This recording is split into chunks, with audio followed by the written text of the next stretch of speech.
Bienvenidos a esta tu primera clase de Ciencias de la Naturaleza. Soy tu maestra Yarleti Pérez y estaré acompañándote en este proceso. Antes de iniciar la clase, te invito a que veas el siguiente segmento. Tú lo sabes, y yo también. Son muchas las cosas que tocamos cada día que están cargados de microbios y otras microbacterias. Tu teléfono móvil, el dinero, y por consiguiente los monederos, el control remoto de la televisión, el carrito de compras del supermercado, la esponja de lavar los platos, el interruptor de la luz, las llaves del carro, el volante, los puños de la bicicleta, los pasamanos de las escaleras, los paneles de control de los ascensores, espejuelos, llavines o cerraduras, lavadoras, dispensadores de jabón, bolígrafos, las mascotas y muchísimas otras cosas más.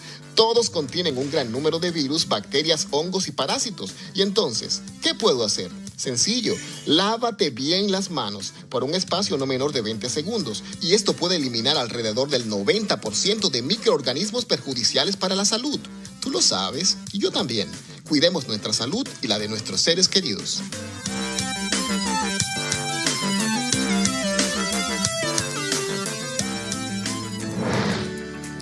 Recuerda, utiliza la mascarilla, practica el distanciamiento social, lávate las manos y así podrás evitar el contagio del COVID-19.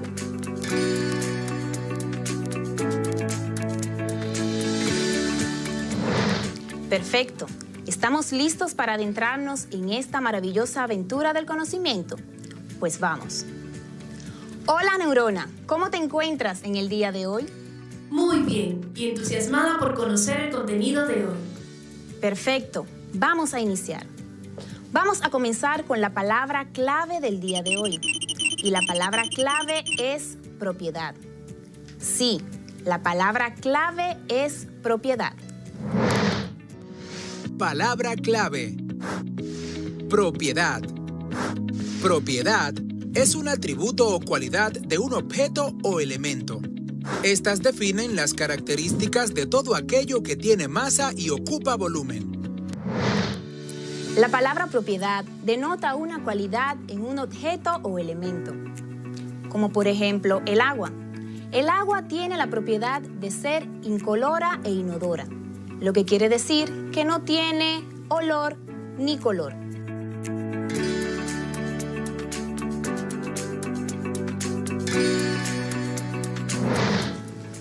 Antes de comenzar con nuestro tema del día de hoy, vamos a conocer algunos conceptos básicos sobre las ciencias naturales. Las ciencias son un conjunto estructurado de conocimientos y técnicas que buscan la interpretación y explicación de los fenómenos naturales. A través de la historia se han estado clasificando estas ciencias. Una de las más aceptadas es la propuesta por Rudolf Carnap en 1955. Él las clasificó de la siguiente manera: las ciencias formales, las ciencias naturales y las ciencias sociales. Las ciencias formales estudian los contenidos abstractos, es decir, se basan en el análisis de lo lógico. Además, estudian las diferentes formas del pensamiento. Dentro de estas podemos mencionar la aritmética, el cálculo, la geometría, trigonometría y la informática. Por su parte, las ciencias sociales analizan el comportamiento de los seres humanos, entre otros. Y también se encargan de analizar cómo estos se comportan con los demás. Dentro de estas podemos mencionar las ciencias sociales como tal, la política, la economía, la administración, la antropología, arqueología y la geología humana. En nuestra área de estudio, que es las ciencias de la naturaleza, vamos a encontrar 5 ramas de las ciencias naturales. Cada una de ellas analizará de manera independiente los elementos que conforman la naturaleza. Dentro de estas tenemos la física, la química, la biología, la geología y la geografía física. La física analiza el comportamiento de la materia.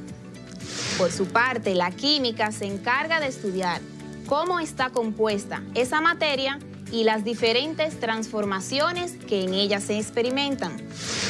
La biología es la rama que se encarga de estudiar todos los seres vivos, es decir, aquella materia viva.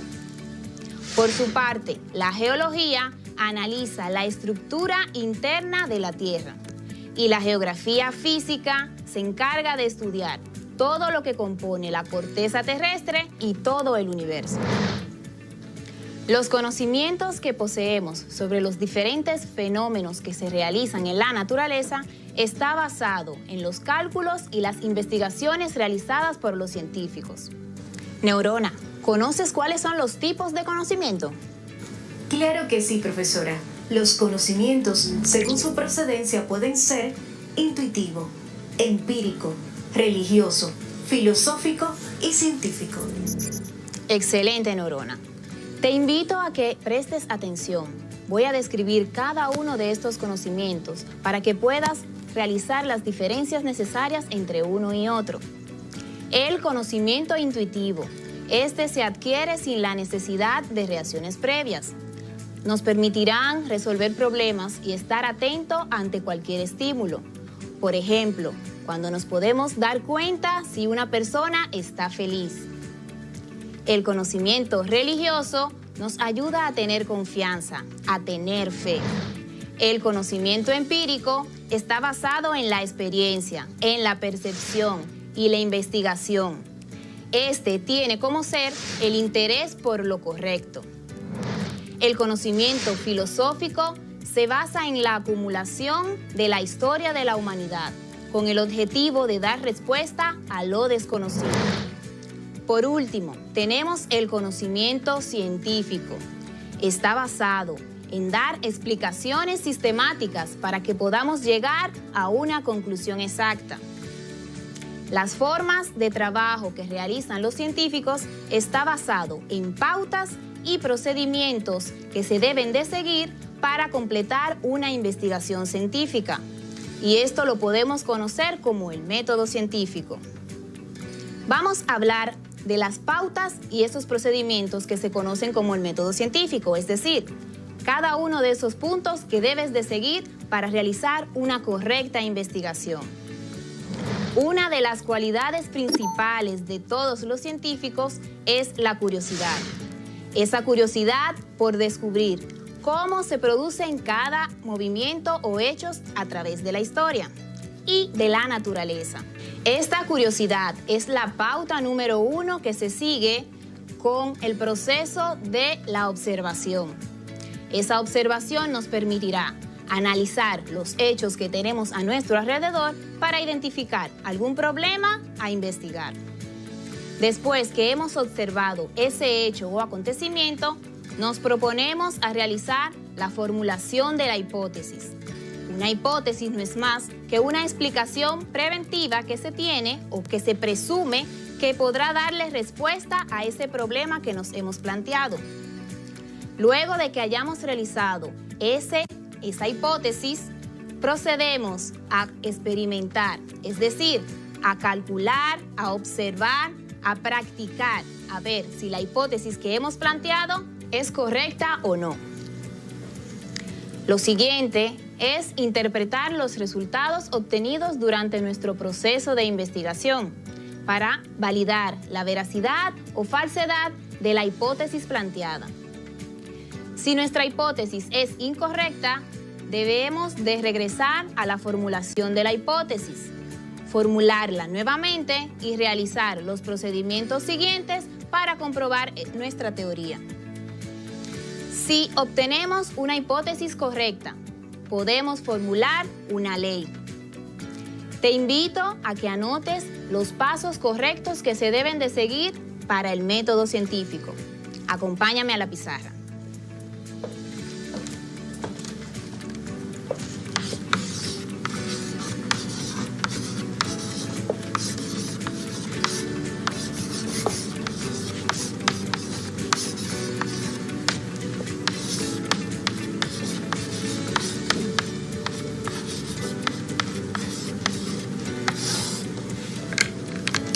Como te dije, el primer paso es la observación.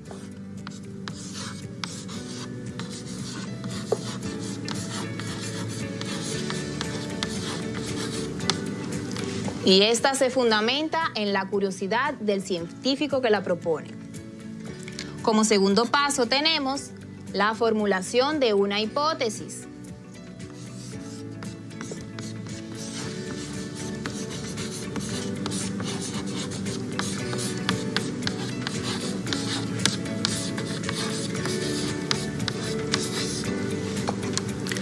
Como paso número 3, la experimentación, es decir, realizar las pruebas necesarias para corroborar que nuestra hipótesis es correcta o no.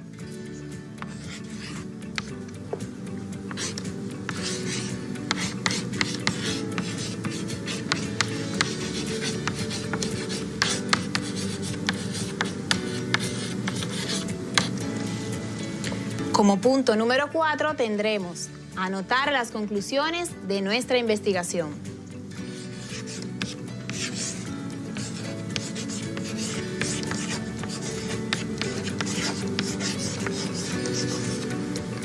Y recuerden, si nuestra conclusión fueron correctas, podemos formular una ley.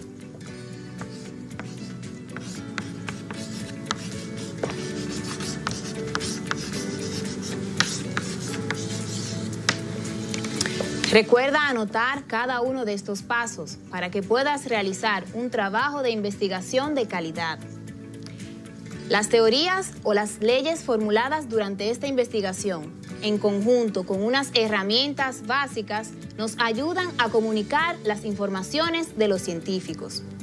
Estas herramientas se conocen como modelos y prototipos. Se encargan de explicar cómo ocurre un fenómeno, un proceso o efecto, relacionando los datos obtenidos de nuestro experimento con las teorías ya estudiadas, como por ejemplo el átomo, que te voy a hablar de él a continuación, y te voy a plantear el modelo atómico propuesto por Bohr en 1913. ¿Sabías que existe una partícula muy pequeña que forma la materia y permite que los elementos no pierdan sus propiedades químicas? Pues sí. Esa partícula es el átomo. El átomo está formada por dos partes principales. Una parte muy pequeña que está ubicada en el centro de la misma y se le conoce como átomo. En el átomo se encuentran a su vez dos partículas más.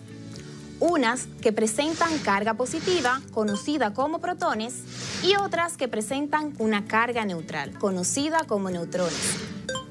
La segunda parte está ubicada alrededor del núcleo y está formada por electrones que presentan carga negativa.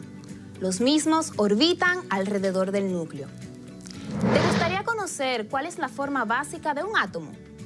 Pues acompáñame. Como te dije anteriormente, el átomo está formado por dos partes principales.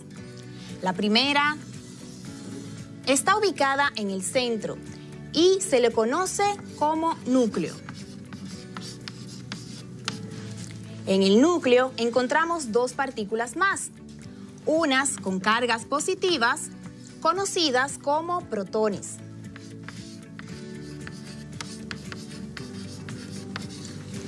Y otras con carga neutral, conocidas como neutrones.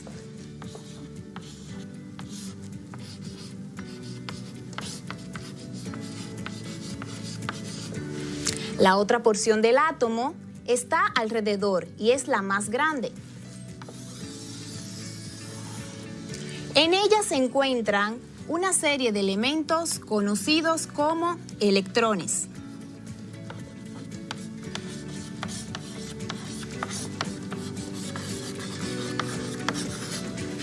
Estos electrones presentan carga negativa. La interacción de los protones con carga positiva y de los electrones con carga negativa es lo que permite la unión del átomo. Como ya dijimos, el átomo forma parte de la materia, pero ¿qué es la materia? La materia no es más que todo lo que ocupa un lugar en el espacio. Posee masa, volumen, densidad, como por ejemplo el universo, una flor, el cuerpo, este escritorio. En fin, todo lo que nos rodea. La materia está formada por elementos. Estos elementos están presentes en los organismos vivos y son el oxígeno, el nitrógeno, el carbono y el hidrógeno.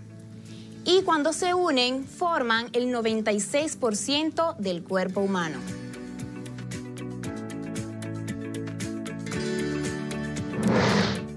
En los organismos no vivos, estos elementos se encuentran en una proporción inferior.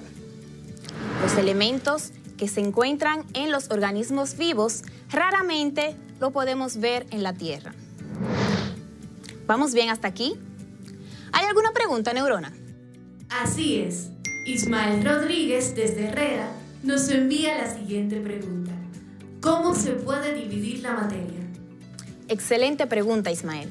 La materia se puede dividir en dos partes, las sustancias puras y las mezclas. Las sustancias puras son aquellas en donde las sustancias no se pueden separar aunque se les realicen procedimientos físicos. Las mezclas homogéneas son aquellas en que tendremos dos sustancias unidas extremadamente que no podremos identificar cuál es una ni cuál es la otra. Por el contrario, en las mezclas heterogéneas podremos describir cuál es una y cuál es la otra. Un ejemplo de mezclas homogéneas es el agua de mar.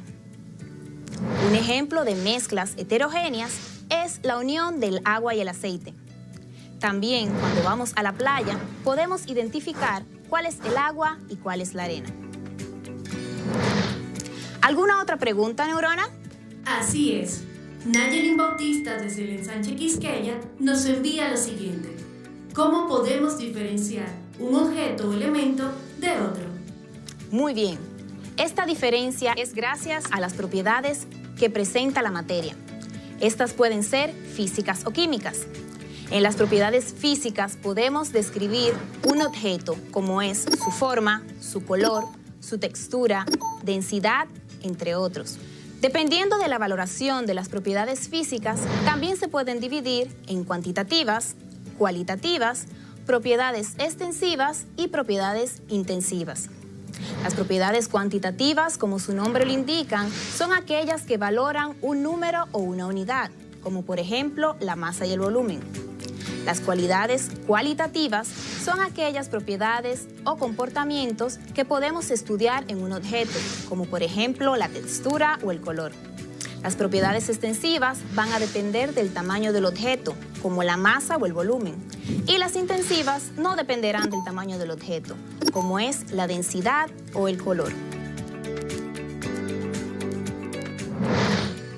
Las propiedades químicas se refieren a los cambios que podemos ver en la composición de la materia y están relacionados con la integración de una sustancia u otra, como por ejemplo la corrosión, que no es más que la oxidación de un hierro. ¿Vamos bien hasta aquí, Neurona? Vamos excelente, profesora. Excelente. ¿Qué tal si practicamos para ver lo que aprendimos en esta unidad? ¿Qué te parece? Interesante. ¿Qué haremos? Perfecto. Te voy a mencionar una serie de propiedades y me vas a decir si es física o química. Ustedes desde sus casas también pueden participar. Vamos con la número 1, Neurona. La combustión. Espere, estoy analizando. En este caso, la respuesta es química. Muy bien. ¿Y la dureza de un lápiz? Un momento, por favor. Determino que la respuesta es física. Muy bien. Si nos referimos a 20 gramos de azúcar, ¿a qué nos estamos refiriendo? En este caso, la respuesta también es física. Muy bien. En el caso de la corrosión. Un momento. La respuesta es química. Muy bien. Por último, tenemos el punto de ebullición. Indiscutiblemente, la respuesta es física. Muy bien. ¿Qué tal si practicamos una vez más? En este caso, te voy a mencionar unos enunciados. Me vas a decir si es falso o verdadero. La primera es: las sustancias puras son aquellas formadas por dos o más sustancias que se combinan en cualquier proporción. ¿Podría repetirlo, por favor? Excelente. Las sustancias puras son aquellas formadas por dos o más sustancias que se combinan en cualquier proporción. Eso es falso. Esto se refiere a las mezclas, no a las sustancias puras. Muy bien. Vamos con la siguiente neurona. Las mezclas se dividen en homogéneas y heterogéneas. En este caso, la respuesta es verdadera. Excelente. Vamos con la tercera pregunta. Las propiedades físicas son aquellas que se pueden medir y observar. La respuesta es verdadera. Muy bien. Vamos con el último enunciado. Las propiedades químicas determinan las transformaciones que sufre la materia. Espere, estoy analizando. La respuesta es verdadera. Muy bien, neurona. ¿Podrías decirnos qué aprendimos en la clase de hoy? Por supuesto que sí. Hoy aprendimos que el átomo es la partícula más pequeña de la materia y está formada por protones, neutrones y electrones. La materia es todo lo que ocupa un lugar en el espacio y puede dividirse en sustancias puras y mezclas. Las sustancias puras son las que no se pueden separar en otras sustancias y las mezclas son las que están formadas por dos sustancias y pueden dividirse en homogéneas y heterogéneas. También pudimos ver las propiedades físicas y químicas que se presentan en la materia. Las físicas nos ayudan a observar y medir un objeto, mientras que las propiedades químicas identifican las diferentes transformaciones que puede sufrir esa materia. Excelente, neurona. Te invito a buscar un lápiz y un papel, porque vamos a recapitular. ¿Ya lo tienes? Perfecto. El átomo es la partícula más pequeña que forma la materia. Está compuesta por dos partes principales. La más pequeña es el núcleo y está en el centro del átomo. Dentro del núcleo tenemos los protones, que presentan carga positiva. También tenemos los neutrones, que presentan una carga neutral. Alrededor del núcleo tenemos una órbita en donde se encuentran los electrones. Estos presentan cargas negativas. La materia es todo lo que ocupa un lugar en el espacio. Presenta masa, volumen y densidad. La materia presenta elementos importantes en los seres vivos, como son el oxígeno, el nitrógeno, el hidrógeno y el carbono. La materia puede dividirse en dos partes principales: las sustancias puras y las mezclas. Las sustancias puras son aquellas en donde no se pueden separar aunque se les realicen procedimientos físicos. Las mezclas es la unión de dos o más sustancias con proporciones similares. Las sustancias puras pueden dividirse en simples y compuestas. Dentro de las simples podemos mencionar el oxígeno, el hidrógeno, el carbono, el cobre, entre otros. Dentro de las compuestas podemos mencionar el agua, la sal común, entre otros.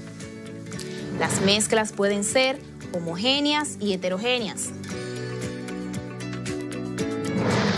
Un ejemplo de mezclas homogéneas es la combinación del agua y el azúcar, en donde ambas mezclas se combinan entre sí y no podemos identificar una de la otra.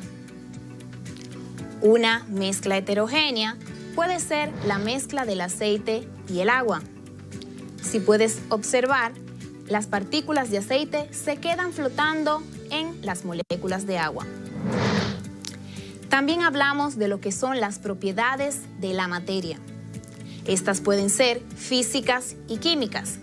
Las físicas nos permitirán describir los objetos que tenemos a la mano, como por ejemplo la textura de ese objeto o elemento, el color, el olor, la densidad, el peso, etc. Las propiedades químicas nos ayudarán a identificar cómo reacciona la materia de ese elemento ante la interacción con otras sustancias, como por ejemplo la corrosión. Hemos llegado al final de la clase. Te invito a seguir el enlace para que puedas verla nuevamente. Quiero terminar con una frase de la científica célebre María Curie. Ella fue la primera mujer en obtener el título de profesora de la Universidad de París. Además, fue la primera en obtener 2 premios Nobel, uno de física y uno de química. Ella decía lo siguiente: nada en la vida es para sentirse temido, es solo para ser comprendido. Ahora es el momento de entender más, de modo que podamos temer menos. Hasta la próxima.